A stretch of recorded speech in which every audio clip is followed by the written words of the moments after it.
wasting time, aren't I, Peg? Yeah? Okay. The hockey game on. Yeah, there's a hockey game. I'll give you a score here in a moment, okay? If you ever played hockey or baseball or softball or volleyball or football or did any sport in the Madison area, you've probably seen or heard of Carol Marshall.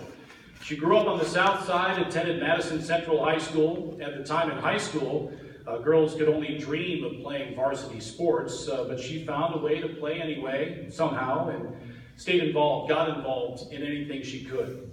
Along with Richard Harris and Boyce Hodge, among others, they founded the Southside Little League in the early 1990s. Carol got uniforms that the West Side didn't want anymore. Also took old Wisconsin Badger unis and cut them down to fit the kids.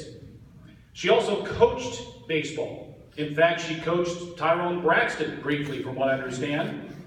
And one year, she won a City League title as head coach at Vilas Park with a team called Boogie's Boys.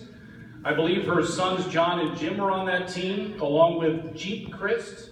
Paul Christ actually played baseball for Carol at one point. Carol also coached the Marshall Lettering men's and women's fast-pitch softball teams, coached and sponsored softball and volleyball at St. James Catholic Church until just a few years ago. She volunteered countless hours with the Southside Raiders youth football program.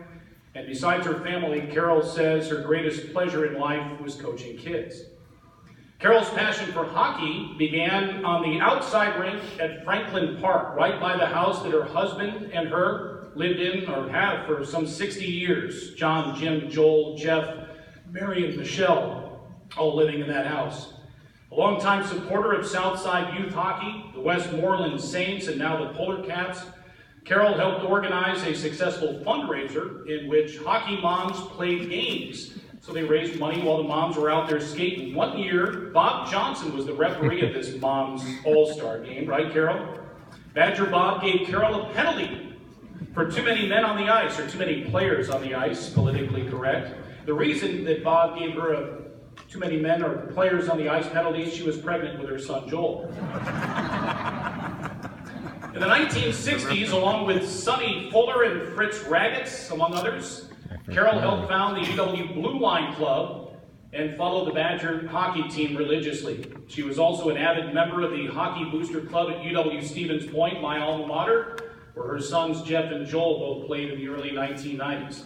She served on the Dane County Hockey Board, was the first woman on the Wisconsin Amateur Hockey Association Board. She's also served on the board for the Madison Blades, Madison Capitals, Madison Majors, and the Southside Sissies, the women's league. Would have loved to have watched that. According to her youngest son, Joel, he claims his mom has watched more hockey games than anyone else in the state. And that would make her the ultimate hockey mom. Back in 1976, Carol bought the old Hutchinsons and turned it into Marshall Lettering. For decades, she mended socks for UW hockey and football players, sewed nameplates on youth jerseys, painted locker rooms, manicured softball and baseball diamonds.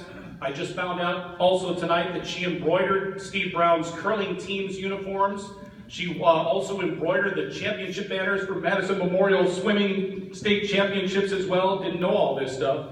She did anything and everything that was necessary to help kids play and get involved in sports. It's my pleasure to present the Edgewood College Friend of Sport Award to a wonderful woman, Carol Marshall.